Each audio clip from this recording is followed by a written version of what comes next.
খুব বেশি দিন আমি নাই।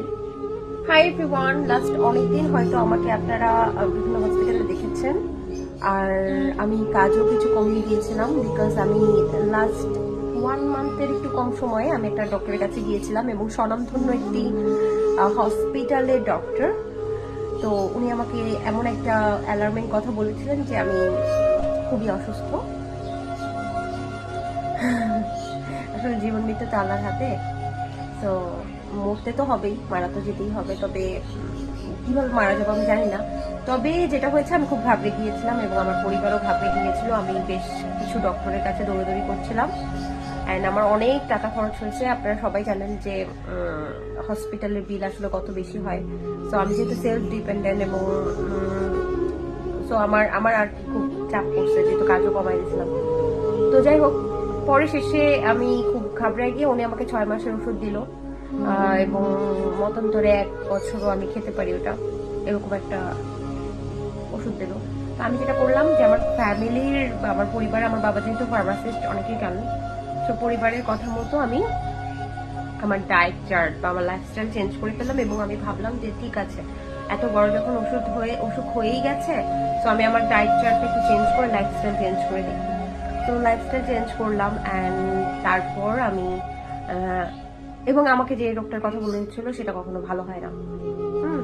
তো ছিল না, আরো ঘাবড়ে গেছিলাম। তো আমি আমার ডায়েট চার্টটা চেঞ্জ করেছি। তো আল্লাহর রহমতে আল্লাহর কাছে অশেষ শুকরিয়া যে আসলে তিনি যে রোগটার কথা বলেছিলেন, আমি পরবর্তীতে আমার পরিবারের সম্মতিতে আবারও ডায়াগনোসিস করি এবং ওই রোগটা আসলে আমার হয়।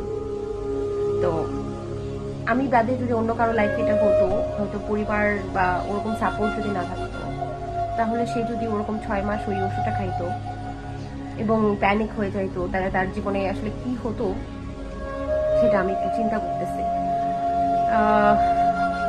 RIP for doctor. বাট আমি অবশ্যই এই সব কিছু নিয়ে আমার ডায়াগনোসিস রিপোর্ট, ওই ডক্টরের অবজারভেশন এবং সবকিছু নিয়ে ইনশাল্লাহ আমার ইচ্ছা আছে সামনে আসার। কারণ না হলে এরকম কথিত মুলিয়ার মতো অনেক ডক্টর আসলে মানুষের জীবন নষ্ট করে ফেলতে পারে।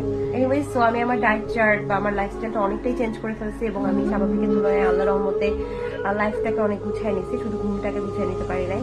তো আমি আসলে সকালে কি কি খাই বা কি কি আসলে আমার ডায়েট চার্টে আছে সেটা আমি আজকে আপনাকে দেখাবো। তো আমি একদম সকালবেলা কোন জিনিসটা খাই সেটা একটু দেখাচ্ছি। সেটা হচ্ছে এখানে দেখেন অনেক ধরনের কি বলে এটাকে, এটা নাম ভুলে গেছে, যাই হোক, বিটরুট, গাজর, মানে রঙিন সবজি, হ্যাঁ, একটা টমেটো, লেবু, এই ধরনের সালাদগুলো আমি খাই, আপেল। দেন আমি খাচ্ছি হচ্ছে একটা রুটি, লাল আটার রুটি আমি অর্ধেক করে নিয়েছি বিকজ হচ্ছে আমার আম্মু অনেক মোটা রুটি বানায়। তো এটা লাল আটার রুটি, একটু মনে সাদা আটা মেশাইছে, যদিও আমি না করছিলাম। আর একটা কলা, একটা ডিম ভাজি, অনেক তেল কম দিতে বলি, তারপরেও হয়তো বা মেনটেন হয় না। এটা হচ্ছে একটা চা, এখানে আমলকি, হরতকি, বহেরা এবং লেবু এবং চা, গ্রিন টি মিশ্রিত। এটা হচ্ছে হলুদ পানি, অর্থাৎ কাঁচা হলুদটাকে পেস্ট করে দেন এটাতে দেওয়া হয়। এটা অর্ধেক খাবো বিকজ এটা অ্যান্টিবায়োটিকের কাজ করে। এটা আরেকটা ঔষধি চা, আমার মনে নেই এগুলো আসলে আমার বাবা বানিয়ে দেয়, আমার বাবা একজন ফার্মাসিস্ট। তো এটা মূলত সোনা পাতা আর আরো কিছু ডাইজেস্টিভ প্রোডাক্ট, মানে ডাইজেস্টিভ ভেষজ দিয়ে বানানো।